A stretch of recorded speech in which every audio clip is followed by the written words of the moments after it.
Shabbat Shalom, everyone. Shabbat Shalom.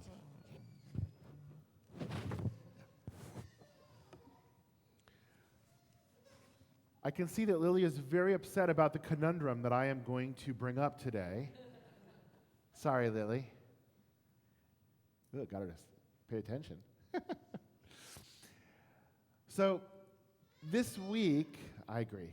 This week, we are reading from Parasha Shoftim. The beginning of Shoftim is a very famous section of Torah where it talks about the establishment of judges and of officers. If you're interested in more of the thoughts of that, please listen to our Parasha podcast that Rabbi Ern and I did there for this week. We spoke a little bit about that. It also has within it the famous verse, Tzedek, Tzedek, Tirdov, justice, justice, you shall pursue. But I actually want to speak today about a seemingly innocuous verse that seems so simple, but the reality is sometimes the simple verses are the ones that hold the deepest meaning. So if you would, open your Chumashim to page 1095.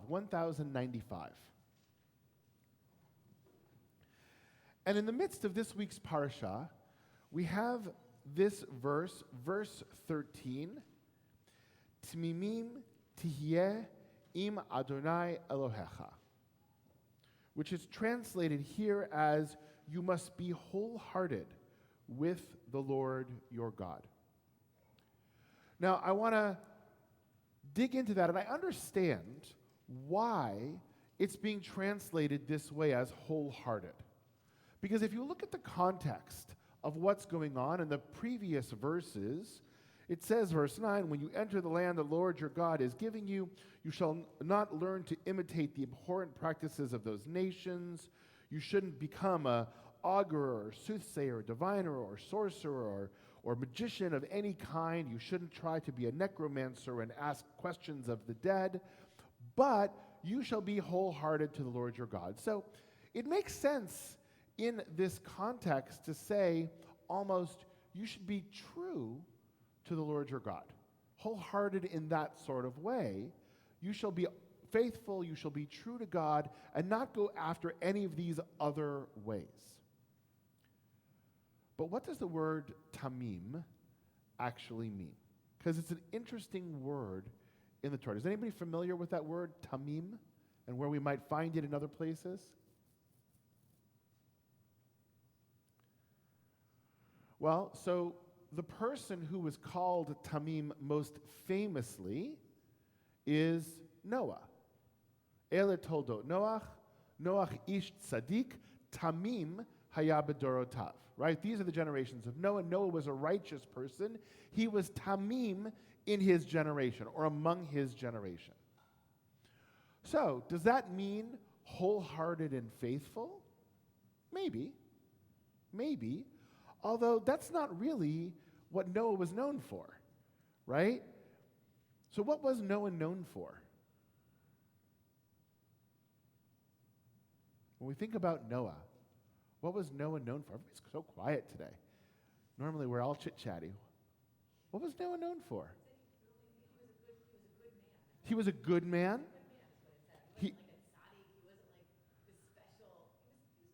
He was good. Okay. Somebody said building the ark, right? He was known for building the ark. He certainly followed directions well. He was loyal in that way when, everyone else was kind of doing their own thing. God said to him, build an ark. He built an ark, yeah.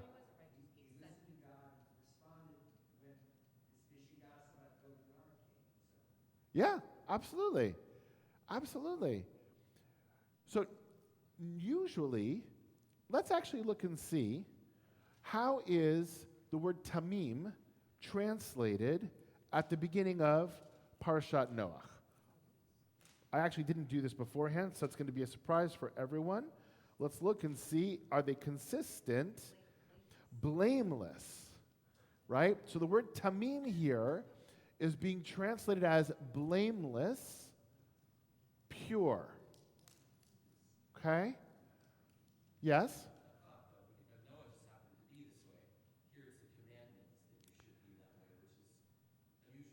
Excellent. Excellent, Tom. Tom brings up a really interesting point, which is, for those who didn't hear it, Tom was saying that for Noah, it was just a statement of who he was, whereas here it's a commandment. And actually, the fact that if it's a commandment or not a commandment is under dispute. And there is a dispute between Rambam, Maimonides, and Ramban, Nachmanides. And I'll start with Ramban. Ramban Nachmanides sees this as one of the 613 commandments. Sees that as one of the commandments that we have. Rambam Maimonides, who we typically follow, actually does not count this as one of the 613 commandments. Following along with his line, he only sees a commandment as something which is attached to a direct action or ritual. And so he's saying, this is not a direct action. This is sort of an all-encompassing thing, right? It's not be wholehearted at this moment. It's be wholehearted all the time. And Rambam, Maimonides, doesn't feel like you can be commanded all the time, right? But it's an interesting conversation as to whether or not this can be commanded. So we've so far have wholehearted, we have pure or blameless.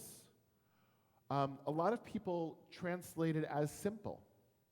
Not simple in a bad way, right? Like when you say somebody's simple, you're trying to say, well, maybe they're not so smart or maybe whatever.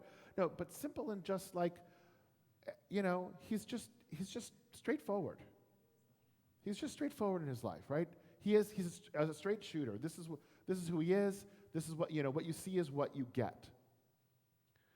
So the question is, what is this verse doing here in the middle of Shoftim?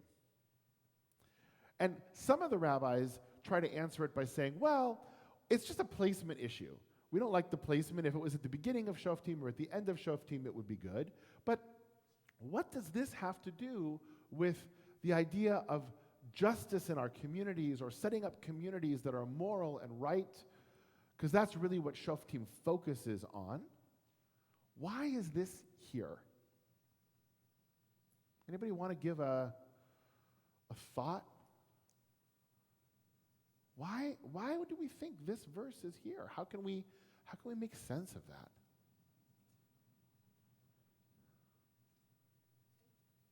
I think what's interesting is, like, when you talk about Noah, it says he was righteous in his generation. So it doesn't, you say, so there was sort of this contextual thing that the people around him, there was all kinds of wicked and evil behavior and stuff, but amongst all these people, he was a good person. Now God's setting up the sort of the context of what is going to be. You're going to be around all these people that are doing these things that are aberrant, and if you do them, you're going to get cut off and stuff. It's kind of like, don't be like them. Be like Noah in that way, that you're going to just stay in your lane. Excellent. So I agree. There's a very interesting connection between this story and Noah's story, right? Noah was Tamim Bidorotav in his generation or amongst the other people. And we know that in the time of Noah, the story of Noah, the people were evil. The people were bad. That's why God destroyed the world. And he basically said, except for Noah and his family, everybody else is gone, right? And so this sense of being a certain way in the midst of everyone else who isn't is kind of, we have that clear connection. We bring it back to this, and the context of this is all those other people, when you go into the land, are, talking to the dead and are magicians and soothsayers and doing those sorts of things and all these aberrant practices. Don't do that, right? Don't do that. So that connection between these two, I think, is a very powerful one. That Tamim has this sense of be true to who you are. Right? Stay true. And a lot of these other words can mean that. Wholehearted, honest, loyal, right? Is often translated that way. But we're creating this sense of be true to who you are And don't be seduced by all of these other things that are going to pull you in different directions. Tom, did you want to say something? My other thought was too that, well, just if you look at Noah and what the Noahide laws would be for non-Jews too, sort of the basics of a successful and moral society, right? And I think that a shofet is different than a dayan, right? So we're not necessarily talking so much about religious observance here, right? It's not so much about mitzvot. It's more like a general thing, like society needs to have these basic building blocks that are Right. at least in foundation. There has to be certain foundational things that everybody, that defines being good, that defines being a human being. And that's really what the Noahide laws are there for, right? It's not defining you as a Jew or a non-Jew or anything else. It's saying, this is what a basic human being has to do. And it doesn't matter what your religion is, it doesn't matter what your culture is, right? But you can't be killing people, right? Murdering people. You can't be stealing from people. You can't be cruel. You have to set up some sort of a government, some sort of a way to make sure there's not anarchy, right? Those are the Noahide laws, and that's sort of the baseline you're arguing, okay? Yeah? Do you want to go ahead? Also, like, I think, I kind of love this whole comparison with Noah. I hadn't thought about it so much before. But it's also bringing God into the picture too, because it starts out that it says with Noah, Noah found favor in God's eyes, and God like assigned him to do this task, to be the ark builder. He didn't exactly sign up for it. Right. For the job. Right. And then here at the end, if we continue on 13, if we're going to talk about the whole context, it's kind of bookended. Like these are the people. Like this is what they're doing. Don't be this way, and don't be like them because God has not assigned the like. So there's this whole concept of assignment. Yes. Yeah. I mean, there's no doubt that God is the mover behind all of this, right? God is setting things up and saying, this is how I want you to be. Don't be like that as you go. Any other comments before I switch it for us? So, in duties of the heart, right, chovot halavot, he takes it a different way, right? Luzzatto takes it a different way. He translates it as wholeheartedness. Wholeheartedness, right? Tamim being wholeheartedness, and it's the same translation as we have here. But he doesn't say wholeheartedness in the pshat meaning, right, of the simple meaning that you should be loyal to God. But he actually takes that idea literally. And he says that you have to be this way. You have to connect with God. You have to be there with your whole self, your inner self and your outer self. And if those are not together, we've got a problem. And so this sense of wholeheartedness is about harmony, right?